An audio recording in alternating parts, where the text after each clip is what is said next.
આ ઈંટ જ્યાં તમને જોવા મળે એટલે તમારે સમજી જવું આ આપણા પૂર્વજો અહીં આવી ગયા છે, આપણા ભિક્ષુ અહીં આવી ગયા છે, આપણો ધમ છે આ, જેને પૂરું એશિયા નમે છે.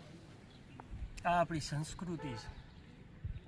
આપણને નીચ, નાલાયક, નીચા, ગુલામથી બદતર જિંદગી જે મળી છે, આપણને શિક્ષણનું આપવા દેવામાં આવ્યું નથી.